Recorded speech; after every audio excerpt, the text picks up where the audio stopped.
రామ్ నారాయణ రామ్. ఈరోజు నేను నా కుటుంబం గురించి కొన్ని విషయాలను మీతో పంచుకోవాలనుకుంటున్నాను. మా కుటుంబం ఒక వ్యాపారి కుటుంబం. నా తాతయ్య, చిన్నాన్న స్వాతంత్ర్య సమరయోధులు. నా తండ్రి స్వరూపానంద్ అనే గురూజీని అనుసరించేవారు. ప్రతిరోజు అనేక మంది స్వరూపానంద్ జీ శిష్యులుగా మారిపోతుండేవారు. ఇది సుమారు 50 సంవత్సరాల క్రితం జరిగినది. నాకు వయస్సు పెరిగినప్పుడు నా తండ్రితో కలిసి వ్యాపారాన్ని చూసుకోవాలనుకుంటున్నాను. కానీ నా తండ్రి నన్ను బలవంతంగా దీక్ష తీసుకునేలా చేశారు.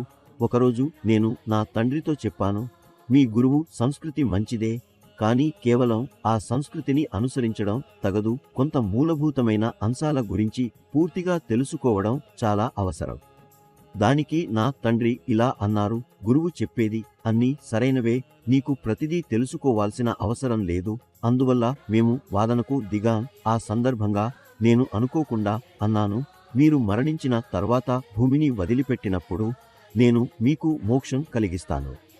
2003లో నా తండ్రి మరణించాక 3 నెలల తర్వాత నేను ఒక కార్యాలయంలో ధ్యానం చేస్తున్నప్పుడు ఎవరో నా కాలిని పట్టినట్లు అనిపించింది. నువ్వెవరు అని అడిగితే వారు నా ముందుండి నిలబడ్డారు.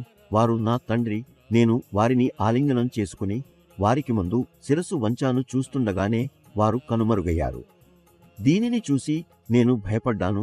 నా తండ్రి ఎందుకు నాతో కలవడానికి వచ్చారు? మరణించిన తరువాత ఎవరూ తిరిగి రారు, కానీ నా తండ్రి తిరిగి వచ్చారు. ఇది నేను అబద్ధంగా చెప్పడం లేదు. నేను ప్రకృతి సేవకుణ్ణి. నేను చెప్పే ప్రతిదీ నిజమే. నా మహాగురు బాలక్ బ్రహ్మచారి జీ చాలా శక్తివంతులు. వారి ఆశీర్వాదంతోనే నేను నా తండ్రిని కలుసుకోగలిగాను. భూమిపై మంచి పనులు చేసే వ్యక్తికి మాత్రమే మోక్షం లభిస్తుంది. అందువల్ల ప్రతి ఒక్కరూ మంచిని చేయాలి. ప్రతి ఒక్కరూ వివేకాన్ని అవలంబించాలి.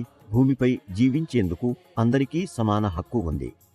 మనుషుల మతం ఒక్కటే, భాష ఒక్కటే, అందరి తల్లి తండ్రులు ఒక్కరే, అందరూ సమానమే. ప్రతి మనిషిలో పురోగమించాలనే తపన ఉండాలి. ఇతరులపై అసూయ లేకుండా ఉండాలి.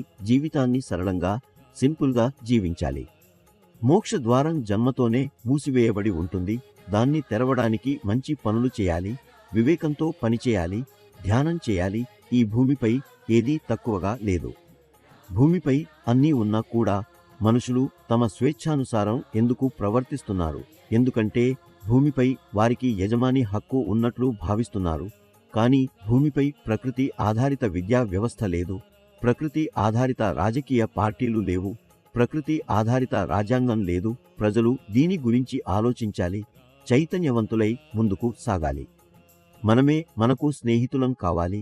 మనమే మనకు ప్రేమించేవారు కావాలి. భూమిపై నివసించే ప్రతి మనిషి ఇతరుల గురించి మంచిగా ఆలోచించాలి.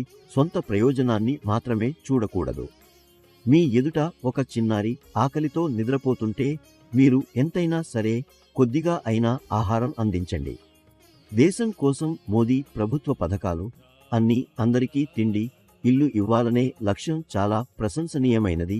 ఇది అందరికీ వారి హక్కును అందిస్తుంది. ప్రభుత్వం ప్రతి ఒక్కరి అవసరాలను వినాలి. ప్రజలు ప్రకృతి గురించి అవగాహన పొందాలి. ప్రజలు రామ్ నారాయణ రామ్ జపం చేస్తూ ఉండాలి. ఇది వారి మనసుకు శాంతిని ఇస్తుంది. వారు తమ జీవితాన్ని ప్రశాంతంగా గడపగలరు. రామ్ నారాయణ రామ్ జపం చేయడం ద్వారా మీ శ్రేయస్సు కలుగుతుంది.